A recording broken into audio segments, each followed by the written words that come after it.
Last year, I gave my son access to my credit card, just to help cover groceries while I recovered from surgery. A month later, I got a bill for $90,000, crypto, luxury hotels, and a bachelor party in Vegas. I sat in my living room, holding that bill like a death notice. Not a single apology. He just said, "It's your fault for trusting me." So I called a journalist, quietly. Then I filed papers he never saw coming. And when Margaret walked into that courtroom holding the envelope, oh, he finally realized what I'd been preparing all along. Want to know what was inside? Stick around till the end, and tell me what city you're watching from. I want to see how far this story travels. I always left the hallway light on at night. It wasn't for fear, just a habit I picked up since Evelyn passed. The soft glow made this empty house feel less like a tomb. I'd sit in my armchair, listening to her favorite old jazz records, sipping lukewarm tea that never seemed to help the ache in my joints. Most nights were quiet, predictable. Until the phone rang at 2 a.m., it startled me enough to nearly spill the tea in my lap. No one calls a 74-year-old man at that hour unless something's wrong. My hand trembled slightly as I picked up the receiver, heart thumping like it hadn't in years. "Dad, don't worry about the money," came a voice. Breathless, urgent. "I just need to do this for myself." "Miles?" I said, sitting upright. "What are you talking about?" But the line was already dead. The silence that followed was thicker than the night itself. I sat there, phone still to my ear, as if willing it to come back to life, but it didn't. My son had called me out of nowhere, muttered something cryptic about money, and vanished into the darkness again. I didn't sleep. Instead, I stared at the ceiling until the sun began to creep over the Ohio horizon. My body ached, but not from age this time, from something much deeper. Dread. I glanced at the photo on the shelf across the room. The three of us. Me, Evelyn, and Miles. Miles was 15 in that picture, all braces and nervous smiles. Evelyn's hand rested on my shoulder. I wondered what she'd say now, seeing how far we'd drifted, or maybe how far he'd run. By 7 a.m., I was in the kitchen, brewing the strongest coffee I could manage. The warmth didn't help much. I couldn't shake the feeling, like a storm was coming, and I'd forgotten to board up the windows. I hadn't seen Miles in a few weeks. The last visit had been strange, rushed. He seemed distracted, anxious. He hugged me like it was a chore, said he had a business idea he was working on. I offered to help. He brushed it off. That morning, I decided to check my email, mostly out of habit. Newsletters. Spam. Some notifications from the local veterans group, and then I saw it. Fraud alert. Unrecognized transaction. My heart thudded harder than it had at 2 a.m. I opened the email. A $2,000 charge. Delta Airlines. Destination, Las Vegas. Another email. Bauer $500 in cryptocurrency purchases.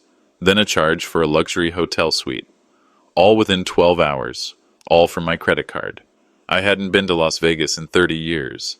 And I sure as hell hadn't bought crypto. I opened the bank app on my phone and immediately froze the card. My hand shook as I called the fraud department, reporting the charges. The woman on the line was kind, professional. She said they'd investigate, but something didn't sit right. I remembered, last month, Miles had come by. He said his car was low on gas and asked to borrow my card for a quick trip to the station. I handed it over without thinking. That's what fathers do. But now, the same card. Las Vegas. Crypto. My mouth went dry. "Did my own son just rob me?" I whispered. I tried calling him. No answer. Tried again. Still nothing. His voicemail chirped with the same upbeat message he'd had for years. "Hey, it's Miles. Leave a message and I'll get back to you." I didn't leave one. Instead, I sat back down in my chair, heart pounding. The jazz record was still playing. Ella Fitzgerald's voice filled the room. Too cheerful for what was happening inside me. What are you running from, son? Or worse, who are you running over? Then, just as I was about to put the phone down for good, it buzzed. A message from an unknown number. "You'll understand soon. It's better this way." I stared at the words, cold spreading through my limbs. I got up slowly and walked into my study. There, in the locked cabinet, was a folder, one I hadn't opened in years. I once promised Miles I'd never touch it unless something went seriously wrong. Tonight felt like that moment. The moment I heard Miles' name, I knew this wasn't just theft. It was something deeper, something calculated. I sat motionless in the study, the receiver still pressed against my ear long after the call had ended. The silence rang louder than any words. For a moment, I simply stared at the folder open in my lap. Its contents spread like open wounds across the desk. Evelyn's handwriting, yellowed pages, bank records with entries I never noticed. I felt like a man standing in a room that had always seemed familiar until someone turned on a light and showed me all the rot beneath the floorboards. That folder. I hadn't touched it in over 10 years. Evelyn gave it to me 6 months before she passed. Slid it into my hands one night without saying a word. Just a look, the kind that said, "When the time comes, you'll know." I hadn't been ready then. I wasn't sure I was ready now. But the look on her face that night made sense now in a way it never had before. The first document I read was a printed email. Evelyn had sent it to herself, probably to create a trail in case someone erased it. It was dated March 12th, 2015. In it, she wrote about a time Miles visited while I was away on a weekend trip to see an old army buddy. She said she found him rummaging through drawers, claiming he was looking for stamps, but later, she noticed her checkbook had been moved, and 2 credit card statements were missing. She confronted him, and he brushed it off with that boyish charm he always used when cornered. She didn't press him. She didn't want to drive a wedge between father and son. She wrote, but she had doubts. Deep ones. A knot twisted in my stomach. Then came the envelope. For Arthur. If things go wrong, it read. Her handwriting, always precise, always elegant, seemed to tremble on the page now, as if it had aged along with the paper. Inside was a notarized letter. She had hired a lawyer in Cleveland. Margaret Lane. She had opened a small emergency trust in her name, $50, $1,000, in case things ever got bad. Only I and the attorney could access it. Miles never knew. At least she thought he didn't. Until now. I shifted the documents aside and found something else. Bank statements. Evelyn must have kept copies for her own records. As I read through them, a pattern began to emerge. Small withdrawals, ATM fees from out-of-state banks, purchases from online platforms I didn't recognize, tech stores, crypto exchanges, obscure luxury retailers. It wasn't one big grab. It had been a slow bleed. Months, possibly over a year. I gripped the edge of the desk to steady myself. I remembered little things. A missing checkbook I thought I had misplaced. Miles asking to check the mail for me when he visited. Me brushing it off when a water bill came addressed to Arthur B. Enterprises, thinking it was a clerical error. It wasn't. It had all been deliberate. He'd been bleeding me dry, one drop at a time. I leaned back, the old wooden chair creaking beneath me. My chest felt tight. My fingers found Evelyn's final note again. I read it 3 times. Don't blame yourself. Protect what we built. Protect your dignity. I hadn't cried since her funeral. I didn't even cry when they lowered her into the ground. But now, in the quiet of that room, I felt it. The betrayal, the sadness, and the ghost of a woman who had tried to warn me. I dialed the number listed on the trust document. After a few rings, a young voice answered. Margaret Lane's office. How can I help you?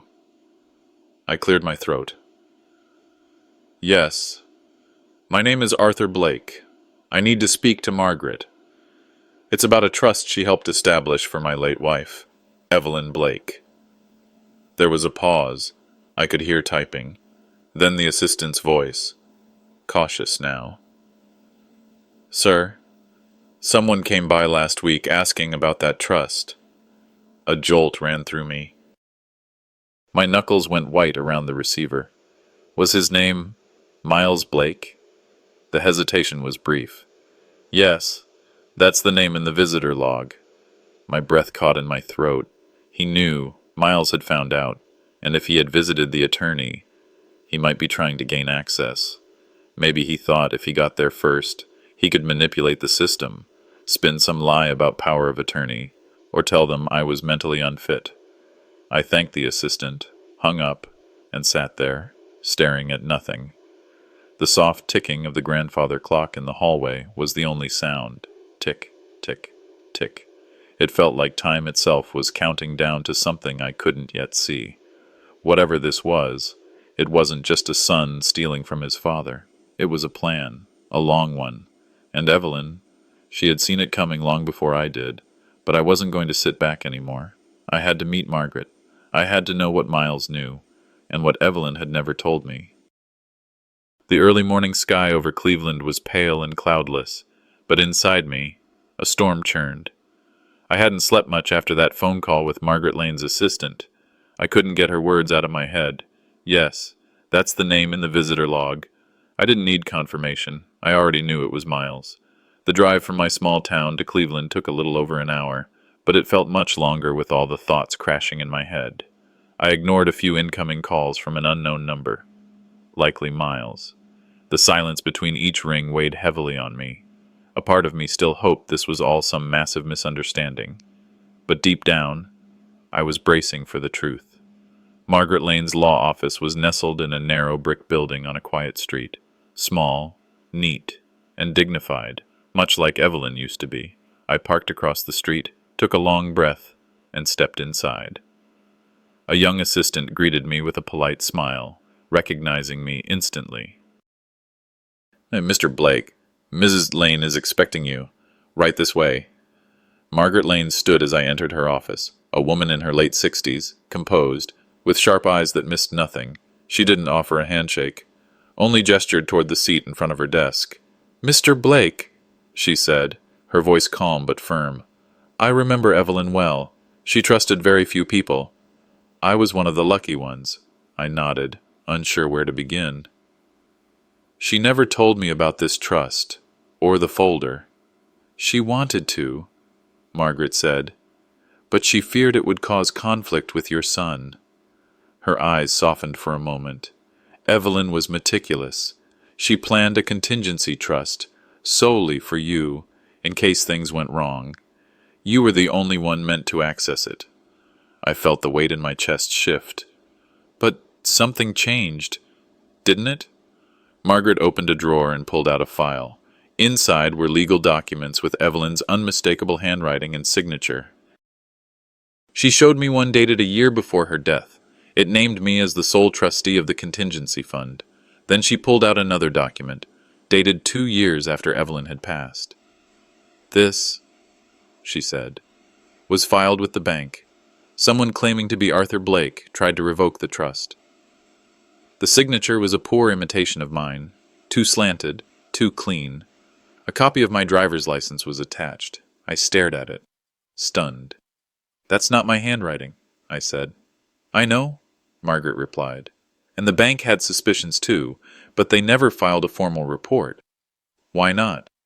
"Because the phone number on your account had been changed. Emails were rerouted. They thought they were speaking to you." A cold sweat spread across my back. Margaret leaned in.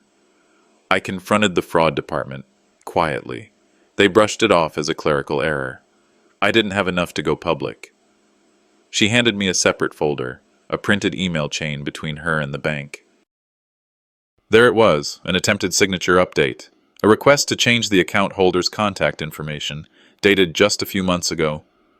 "It was Miles," I said, voice flat. "Yes," she nodded. "He didn't get far, but the attempt means he knew exactly what he was looking for." For a long moment, I couldn't speak. Evelyn had tried to protect me, even from beyond the grave, and my son, my own flesh and blood, had tried to erase what she built. Margaret must have sensed my internal struggle. She said quietly, "Mr. Blake, if you want to take legal action, I can initiate proceedings. Fraud, forgery, identity theft. We have enough." I shook my head. "Not yet." Her eyebrows lifted slightly, but she didn't press. She handed me copies of everything, the trust documents, the emails, even a scan of the forged signature. As I stood to leave, she added, "Evelyn once told me you were the most patient man she'd ever known. She said if things ever got bad, you'd know what to do." I nodded, swallowing a wave of emotion. "She was wrong about one thing," I said. "I should have acted sooner." I stepped out into the crisp morning air, folder clutched tightly under my arm. Miles had gone too far. This wasn't a rebellious phase or a desperate mistake. This was premeditated, calculated. Back in the car, I stared at Miles's sloppy imitation of my name next to mine. The real one. Not again. I thought, not this time.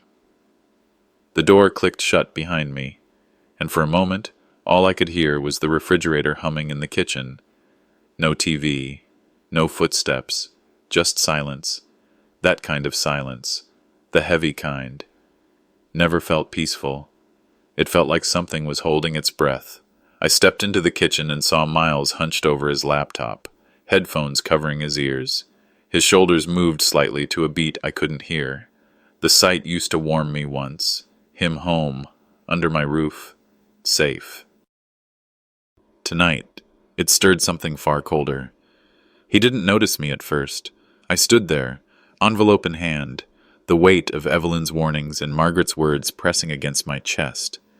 I cleared my throat. Miles looked up, yanked off his headphones, and blinked. "Hey, Dad. Didn't hear you come in." I didn't respond. I walked over, sat down across from him, and placed the envelope on the table between us. My fingers lingered on it for a beat too long. He glanced down. "What's that?" "You tell me," I said, my voice lower than I expected. "Take a look." Miles opened it, slowly. His eyes scanned the top pages.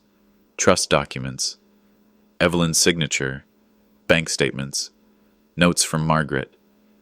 His jaw tensed for half a second before he leaned back and smiled. "Is this supposed to mean something?" he asked, casually flipping a page. "Looks like a bunch of old paperwork." "It's evidence," I said. "Evidence that you tried to pose as me. Tried to take control of your mother's trust. Evidence that someone changed my phone number in the bank's records. Someone with access." His smile faltered for just a blink. "You really think I'd do that? You're the only one who's been here. The only one who had access to my wallet, my mail, the old documents your mother left." Miles scoffed, pushed the papers back toward me. "Jesus, Dad, you sound like you're losing it. You're 74, you forget things. You probably signed something and just don't remember." "I didn't sign anything," I snapped. "You sure?" he said, voice sharp now. "Because you've been off for months. You barely leave the house. You spend hours staring at Mom's pictures. Maybe you imagined all this." The room tilted slightly, not physically, but in the way conversations do when someone flips the script so fast. You can't tell which way is up. I stared at him, trying to see the boy I raised. The one who scraped his knees chasing fireflies in the yard. The one Evelyn read stories to under the living room lamp. He leaned forward. "This is about control, isn't it? You've always needed to be in charge. Now that I've got some money..." "Money?" I choked. "You think this is about money?" He raised his voice. "You hate that I'm successful. Admit it. You'd rather believe I'm some con artist than deal with the fact that maybe you've lost your edge." I stood abruptly, the chair scraping against the tile. "You forged my signature. You tried to erase what your mother left behind, and you're trying to turn this around on me?" His face twisted into something smug. "You're just bitter. You've been bitter since she died." The words hit like an open palm, but I didn't let them sink. Not now. Not when the truth was finally unraveling. I turned my gaze toward the hallway. "Where's your mother's bracelet?" Miles shrugged. "What?" "The silver one. The one with our initials. She wore it every anniversary." He made a show of thinking. "No idea. Maybe she sold it. It was old." "She never would have," I said, already moving toward his room. "Hey!" he shouted. "You don't get to barge into..." I pushed open the door. The room was cluttered, clothes on the floor, a few opened packages on the bed, a drawer half closed. I yanked it open. There it was, tarnished but unmistakable. Evelyn's bracelet, engraved with an A and an E in a looping script only we understood. My fingers brushed against the metal, cold as the air between us. I didn't say a word, just held it up. Miles stood in the doorway, arms crossed. What? Maybe I found it. Big deal. You pawned it, I said softly, then bought it back when you realized I might start digging. That's insane. I stared at the bracelet a moment longer, then closed my hand around it and walked past him. In the kitchen, I dropped it on the table like a verdict. You're not just stealing from me, Miles. You're desecrating her memory. He followed, his voice louder now, chest puffed. Don't act like you're some saint. You worked too much. Missed my games. Fought with Mom. I never stole from her, I said quietly. Never lied to her, and I never pawned pieces of her soul for a quick buck. The house fell into silence again. Miles stood there, mouth open, words failing him. I turned away, picked up my keys, and walked out. In the driveway, I sat in the car, letting the engine idle. My hands trembled, not from age, but from fury held too long. I pulled out my phone, scrolled to the number Margaret had written on the envelope. She answered on the second ring. I want to move forward, I said. She didn't ask for clarification. I'll start the paperwork. As I stared at the dark windows of the house behind me, I whispered, he had his chance. The rain started while I was still in the driveway, just a soft ticking at first. By the time I reached the edge of town, it was coming down steady, streaking the windshield like the tears I refused to shed.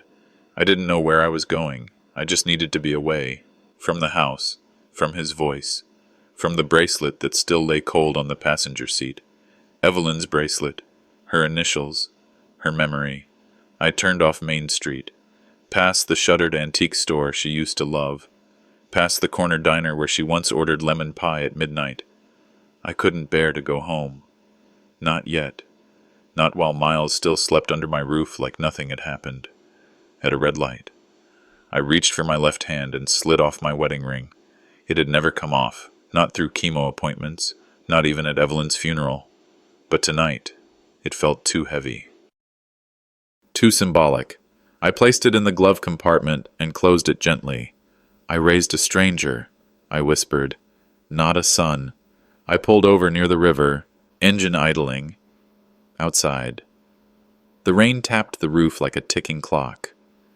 I grabbed my phone and scrolled through contacts until I found Hank Weatherby, my oldest friend, retired estate planner.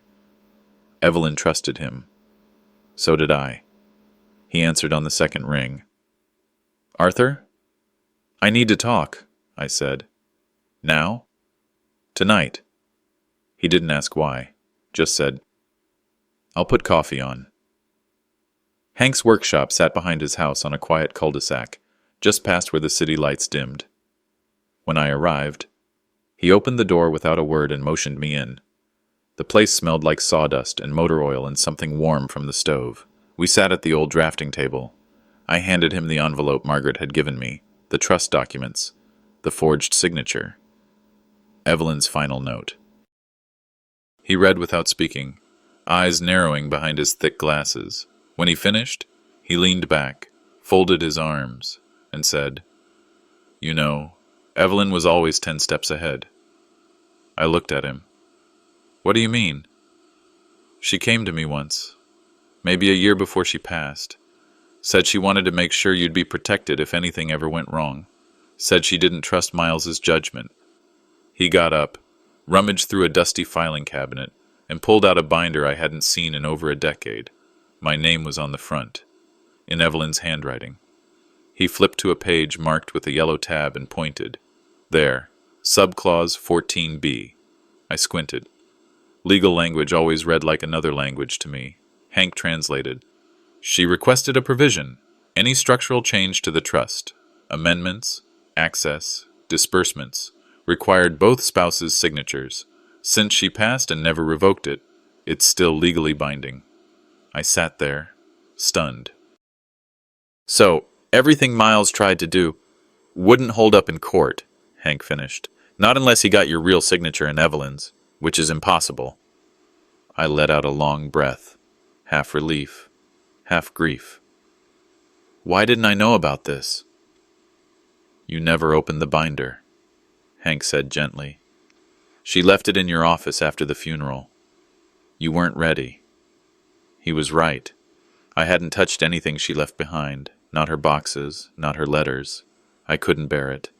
And now, my ignorance had almost cost me everything. You've been played, Arthur, Hank said. But Evelyn didn't leave you defenseless. I nodded slowly, the weight shifting inside me, not gone, but moving, solidifying. I stood up. From this moment on, I said, Miles is no longer my son. He's just another man I have to beat in court. Hank didn't flinch. Then let's prepare for battle. We spent the next half hour going over what I needed to do, get notarized copies of the clause, contact Margaret, freeze all pending accounts again. I took notes. My hand didn't shake this time. As I left, the rain had stopped. The street outside glistened under a street lamp, like a path washed clean. I opened my phone and called Margaret. Arthur? She answered. Find the most vicious lawyer you can. I said, I'm ready. A pause. Then her voice returned, crisp and certain. Already did. Margaret's text came through just as I was pouring myself a cup of chamomile tea. 4 simple words. Don't sign anything. Don't be alone. I stared at it, rereading, trying to interpret what wasn't said. Margaret wasn't the cryptic type. For her to send that, without context, meant she sensed something urgent, something dangerous. Then, as if on cue, my phone rang again. This time, it was Miles. Hey, Dad, he said, voice light, too light. We were thinking, it's time we all sat down and talked. You know, clear the air, a proper family meeting. I didn't respond right away.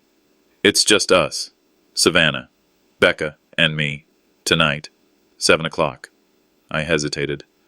Part of me knew I shouldn't go, but another part, the foolish, fragile part of a father, still wanted to believe that maybe, just maybe, he regretted something. I'll be there, I heard myself say. The house smelled like expensive candles, lavender and sandalwood, the kind Savannah liked to light during special occasions. But there was no warmth in it, only performance. Miles opened the door with a practiced smile. Dad, come in, come in. Inside, the living room was tidied like a showroom. A bottle of wine already opened, glasses poured. Savannah greeted me with exaggerated cheer. Becca stood off to the side, silent, her arms folded tightly across her chest. Please, sit. Miles gestured toward my old recliner. I sat, stiffly. On the coffee table in front of me sat a sleek leather folder. We've been thinking, Miles began, that it's time we helped you manage things. Bills, bank stuff, decisions about the house, everything. You've been under stress. Savannah leaned in, her voice smooth. This will make things easier for you. Arthur, less confusion, more support. I opened the folder slowly. The top document stared back at me in sharp black print. Durable power of attorney and guardianship transfer. My hands tightened around the folder. Miles's voice softened. It's just paperwork. It gives us flexibility. Helps you, Dad. I looked up, and for the first time, saw it clearly. The 3 of them weren't trying to talk. They were trying to take... Savannah started again, this time with mock emotion. You've been forgetting things, misplacing bills. What if something happens? We just want to help. I looked to Becca, my granddaughter, the quiet one. She finally spoke.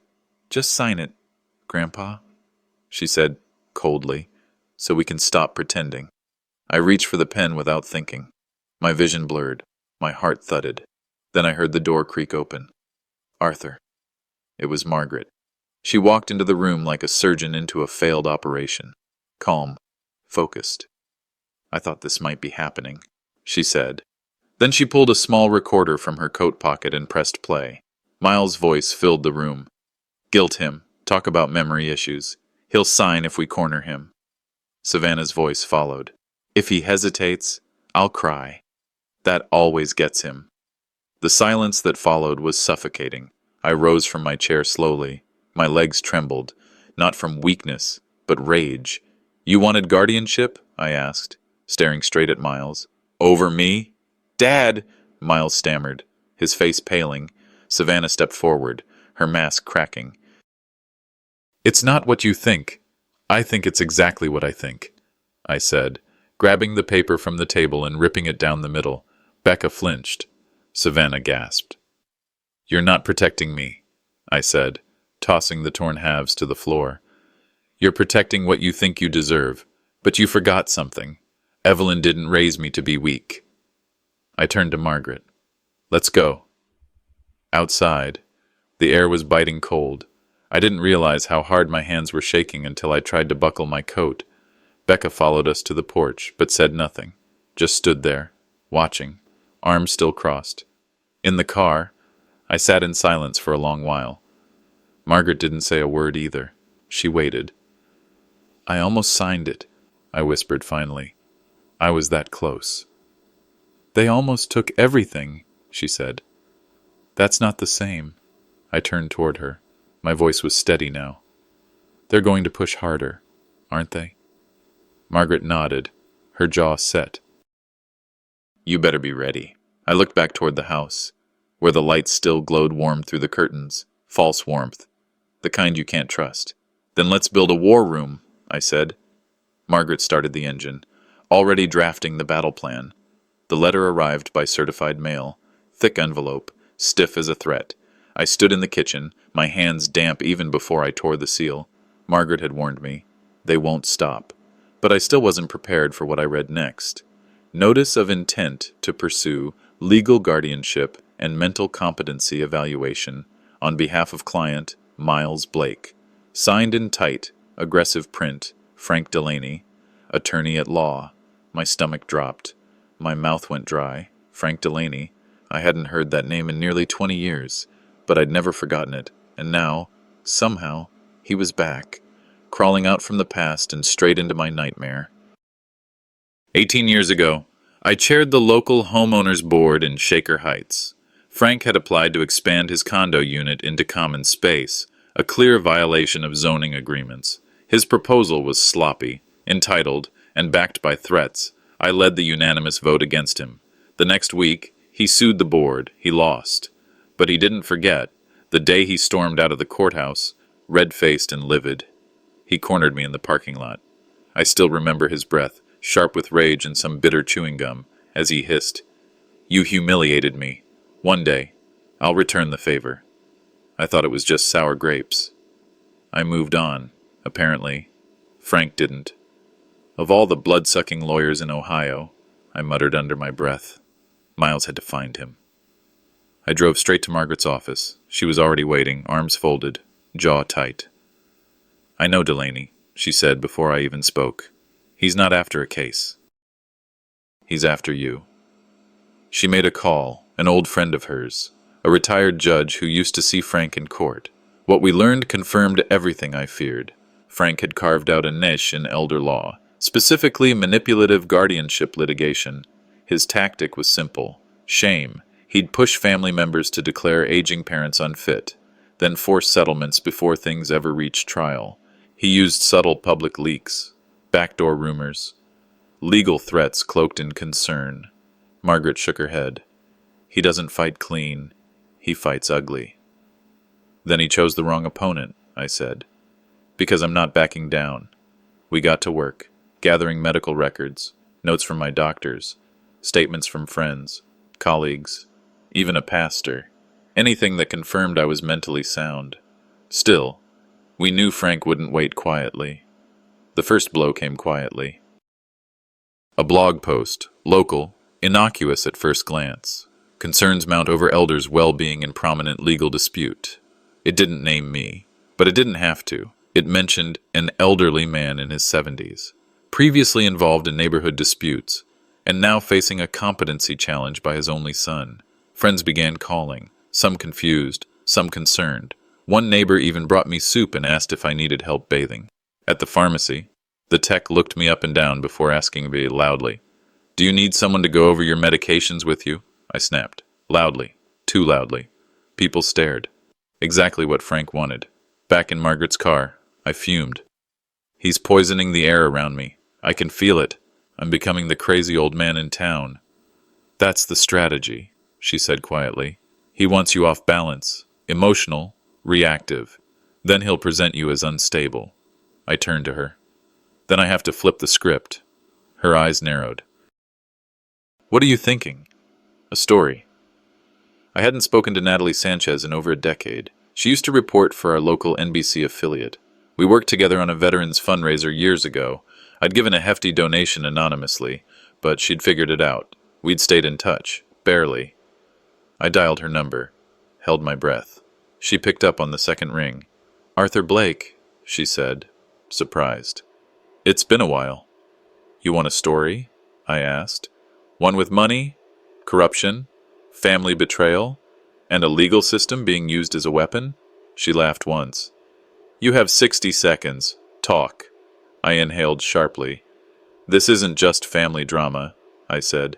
It's a hit job, and I have proof. The text came just after lunch. Short, simple, disarming. Miles wants to apologize. Family dinner at your house. Just us. Emily.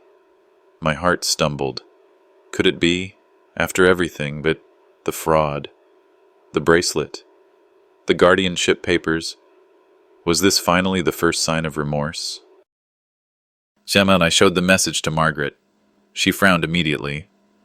He doesn't do apologies, not without a motive.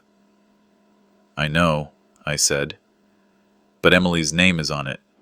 Maybe she's trying. I spent the afternoon preparing, set the table with Evelyn's old china, lit candles, opened a bottle of wine. I even put on a blue button-down I hadn't worn since her funeral. I wanted to believe, and that, perhaps, was my greatest weakness. The doorbell rang at 6:04. Miles stepped in first. Fake smile plastered across his face. Emily followed, avoiding my eyes. Then, behind them, came Frank Delaney. I froze. Frank's here to help mediate, Emily said quickly. So things don't get tense. I said nothing. My hand curled slightly around the back of the dining chair. My voice came out calm, but tight. This was supposed to be family. Miles clapped me on the back. Relax, Dad. This is family. Just with a little structure. Frank laid a slim digital recorder on the mantel.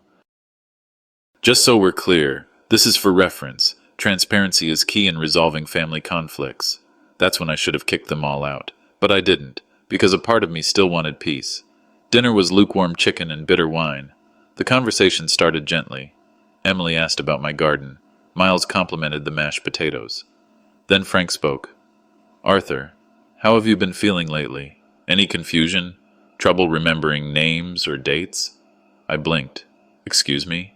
It's okay, he smiled. There's no shame in aging. We're here to support you. Miles leaned in. Remember last week, Dad, when you told me you drove to the pharmacy and forgot why you were there? That's not what happened, I said. Emily chimed in, eyes glossy. We're not accusing you. We're just concerned. Concerned, I repeated, voice lowering. Then came the folder. Frank opened it on the table, revealing a printed transcript. You shouted at a pharmacy clerk. Caused a scene. Miles pushed a button on the recorder. A grainy audio clip played. My voice, angry, exasperated from that humiliating day. My own words, echoing back at me, twisted. Then Miles hit play on the second clip, from 10 minutes earlier. Me raising my voice just now at the table. See? Miles said calmly. Pattern, escalation, instability. I stood up. You recorded me? No, Dad, Emily said softly. Frank did. With permission. I turned to her. You knew? She looked away. That was all I needed. Before I could speak again, the front door burst open. Margaret strode in like a storm in heels. You're done, she snapped, eyes burning into Frank. This isn't mediation. It's entrapment. Frank rose slowly. We're within our rights. You're dancing on legal thread. Margaret shot back, pulling out her phone. "And I have my own recordings." The room fell into chaos. Miles shouted. Emily stood, hands shaking. I said nothing. I just walked outside. The cold bit into my collar. I stood in the driveway, staring at the house I'd built with Evelyn, now filled with strangers wearing my last name. Margaret followed silently. She handed me a folder. Bank transfers, credit card screenshots, third-party affidavits. "We're not reacting anymore. Arthur, we're going to bury them in court." Inside, I heard Miles say, "He'll snap again. Just one more push." They didn't know I'd already snapped. They didn't know what was coming. At exactly 11:58 a.m., Margaret handed me a printout and sat down across the table without a word. The page in my hand bore a headline bold enough to break something inside me. "Decorated war veteran says son drained $90,000 for crypto in Vegas. A story of betrayal and elder abuse." My fingers curled around the paper.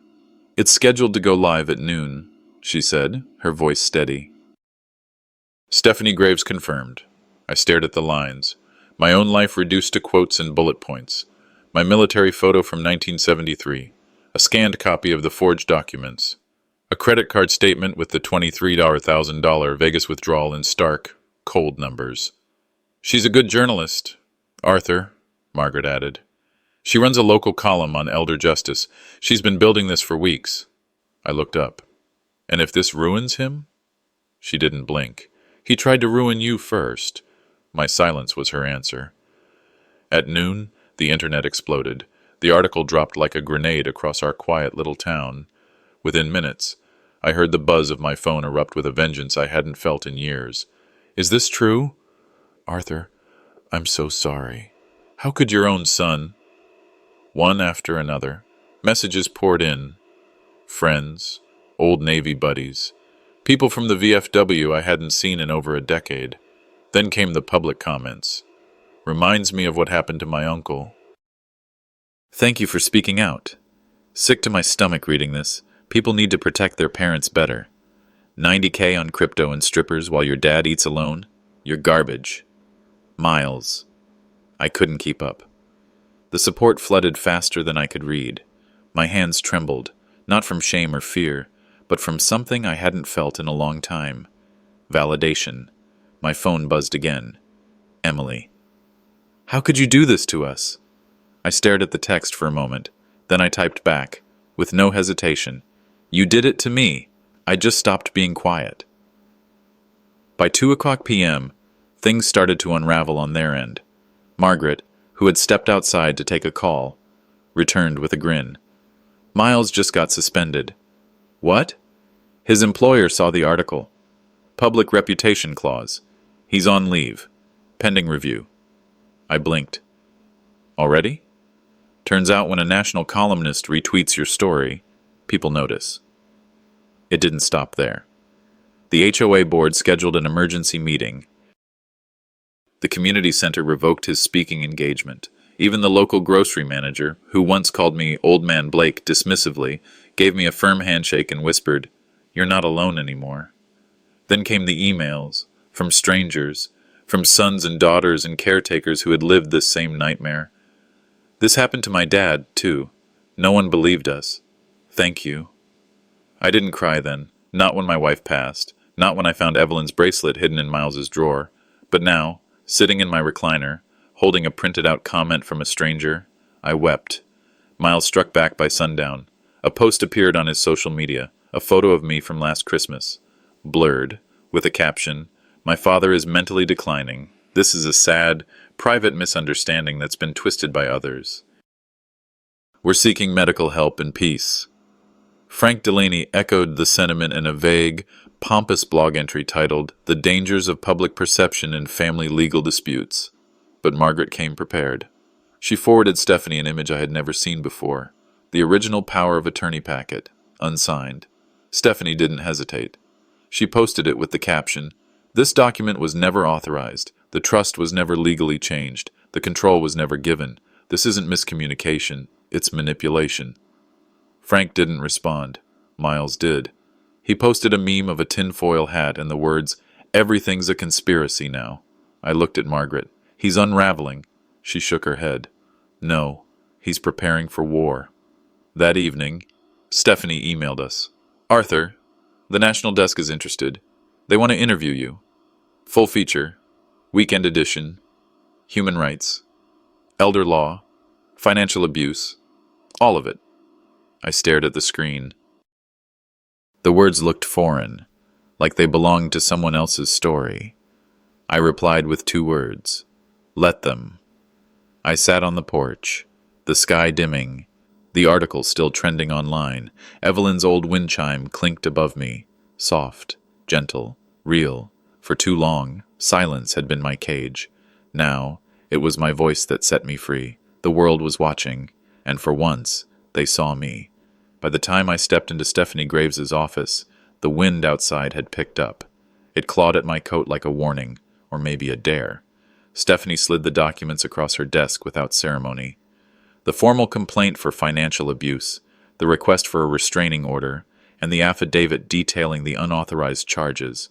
I took the pen. My hand hovered, not from fear, but from the weight of what this signature meant. Once I signed, there was no going back. Not just public exposure, but legal warfare. A war I hadn't asked for, one my own son had declared. I looked her in the eye. He's not just trying to silence me anymore, is he? She leaned back, voice cool. No, he's trying to erase you. I pressed ink to paper. Let him try. Margaret met me at the courthouse steps. You ready? She asked. As I'll ever be, I said. I brought a pen this time. We entered through the main rotunda, a place I used to walk through proudly, back when I chaired the Community Veterans Fund. Now, I was just another old man in line, filing a complaint, fighting to prove he hadn't lost his mind. The clerk accepted our paperwork. A hearing was scheduled. As we turned down the marble hallway, we passed him, Miles. He leaned against the wall in a tailored navy suit, sipping coffee like it was just another Monday. Afternoon, Dad, he said with that smug grin that used to charm bank tellers and infuriate his teachers. Did you find the building okay? I didn't stop walking. But I did mutter. He thinks I'm too old to finish what I started. Margaret heard. She smiled grimly. Then let's finish it. We hadn't even gotten home when my attorney called. Arthur, we just got served. Miles filed an emergency guardianship petition this morning. My jaw clenched. What grounds? He's claiming cognitive decline, says you've become paranoid, financially reckless, possibly delusional. Included video evidence. What video? Apparently a clip of you mumbling in your kitchen. Looks like you're on sleeping meds. And a pharmacy outburst from weeks ago. He's using the footage Frank set up. Yes, and he's attached 2 affidavits, from neighbors. They say you've been confused lately. I glanced at Margaret. She was already dialing Stephanie. My lawyer sighed. Arthur, this is war. I nodded. Good, I've been to one before. Within hours, Margaret mobilized. She combed through old USBs, finding footage of me giving talks at the community center just 6 months ago, teaching World War II history, quoting legislation by memory. She called a retired Marine I hadn't seen in years, who faxed over a sworn letter saying I'd helped him organize charity drives every month. No signs of confusion. She even tracked down a former judge who agreed to vouch for my legal competence, said I helped him negotiate his mother's estate when I was just a volunteer coordinator. The surprises didn't stop. That evening, Margaret knocked on my door with a nervous look. You might want to sit down. What is it? She handed me a business card. Robert Jensen, Esq. Family Law. I blinked. Emily's ex-husband? He called me. Said Miles tried the same tactic on his own father years ago. Jensen helped him fight back, and he's offering to help us. Pro bono. I sat down slowly. For the first time in weeks, I didn't feel like a man on a raft. I had a crew. The judge scheduled the hearing 10 days out, 10 days to prove I was mentally sound, 10 days to show that the real threat wasn't some imagined dementia. It was the man trying to steal my legacy. That night, I sat at my desk and opened my old military notebook. I hadn't written in it since Evelyn passed, but this entry came easily. Let this be the day the Blake name means honor again. Just as I finished the line, Margaret came in. She didn't speak, just handed me a folder, sealed. I looked at her. What's this? Her voice was soft. It's from Evelyn. She left it with our lawyer. To give you, only if things turned darker than she feared. I stared at the envelope, the weight of it, the meaning, the timing. Margaret didn't press. She turned and left me alone with it. I didn't open it. Not yet. Not tonight. But I would. If he wanted a legal war, he'd get something else instead. He'd get a legacy. The studio lights were too bright. Not just warm, blinding, the kind that makes you feel exposed before you've even opened your mouth. The reporter leaned in with a calm but surgical tone. Mr. Blake, let's ask what everyone wants to know. Do you feel betrayed by your own son? The question landed heavy. I paused. Not because I didn't know the answer, but because I did. Betrayed, I said slowly, is too small a word. I feel erased. There was silence in the studio, the kind that made you wonder if you'd gone too far. 12 hours later, that clip had racked up over 4 million views. When I returned home, my voicemail inbox was full. Emails poured in by the hundreds, messages from strangers, and not just retirees or fellow veterans. A young mother from Ohio wrote, "My dad's caregiver forged his checks. No one believed him. Your story gave me courage." A man named Alex. I'm 42, and my brother is doing the same thing to our mom right now. Even my old friend Lester, who I hadn't heard from since Evelyn's funeral, left a shaky voicemail. "Art, I just saw you on Channel 9. You've got more guts than all of us combined." Margaret came by with a thermos of soup and her laptop under one arm. "You're trending," she said, smirking. "Not bad for a 74-year-old. I shook my head. "I just told the truth." She gave me a look. "Exactly. And they weren't ready for it." She was right. The story had shifted. It wasn't just mine anymore. By the next morning, Miles struck back. He held a press conference outside his law firm, flanked by Frank Delaney and a dozen carefully selected supporters. The cameras loved him.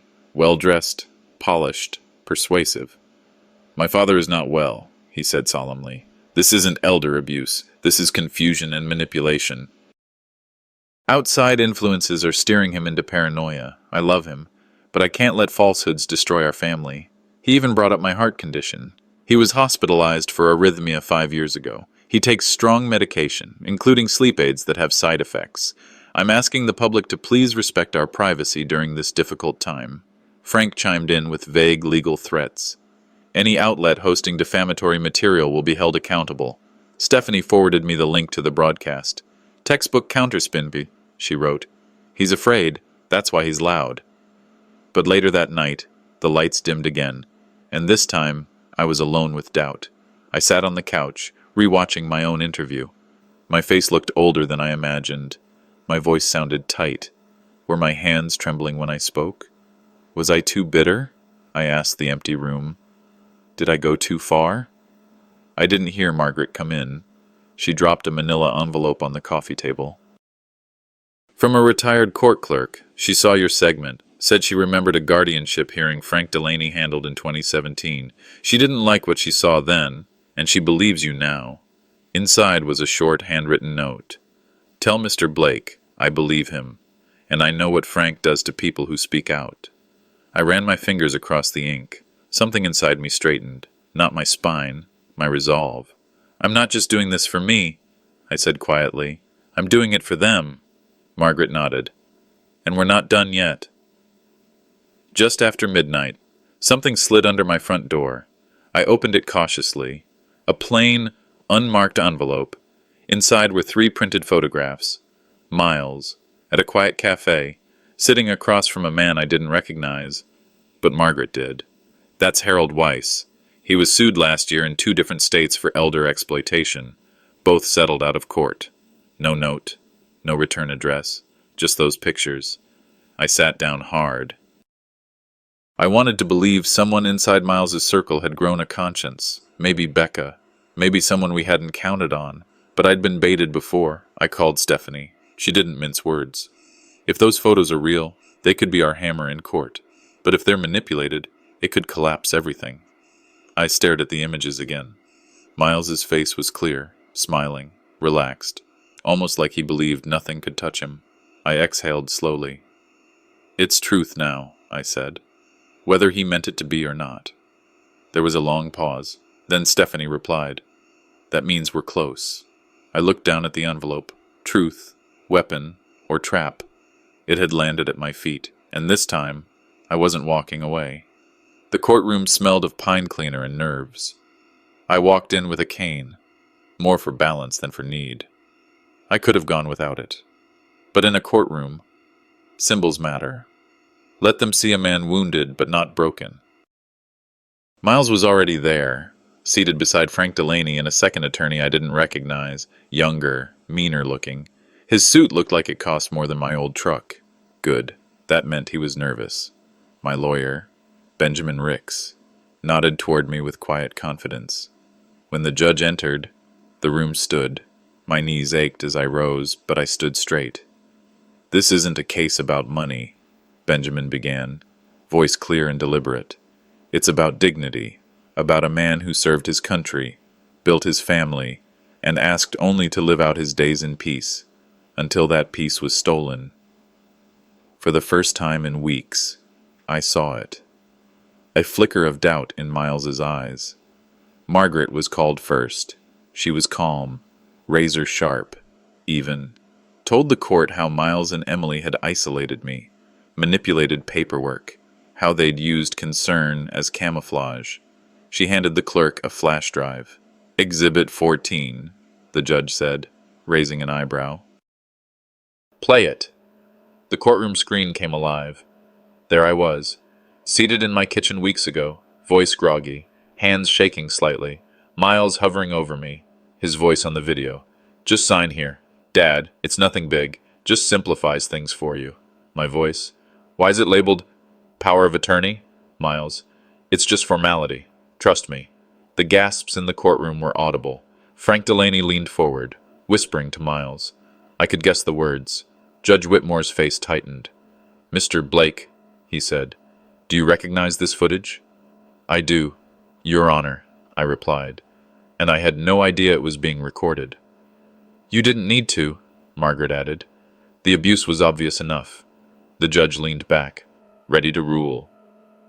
Then Margaret stood again. Your Honor, she said, before you issue a ruling, there's one more item.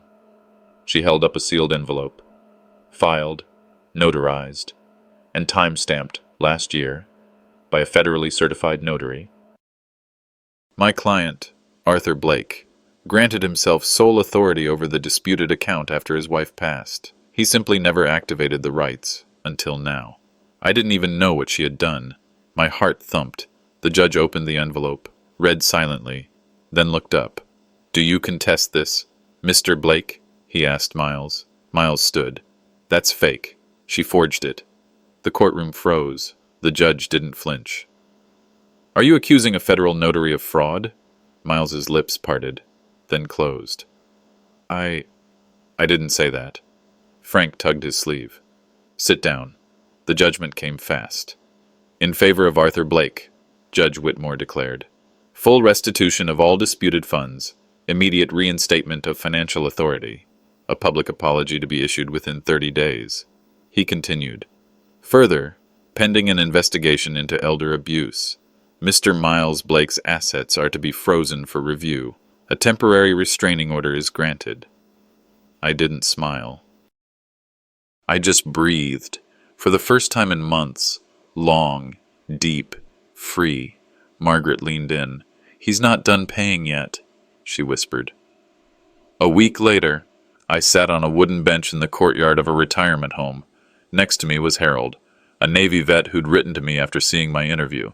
We didn't speak much, just watched the squirrels chase each other through the leaves. You're the reason I told my daughter no, he finally said.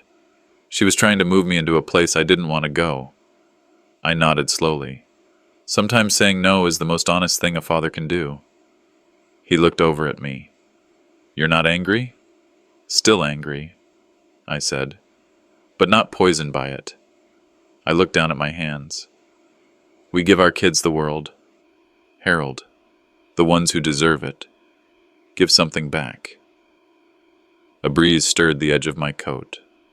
Somewhere, I knew, Miles was stewing, and I didn't care. Some victories don't erase the pain, but they remind the world we're still here. And we're still watching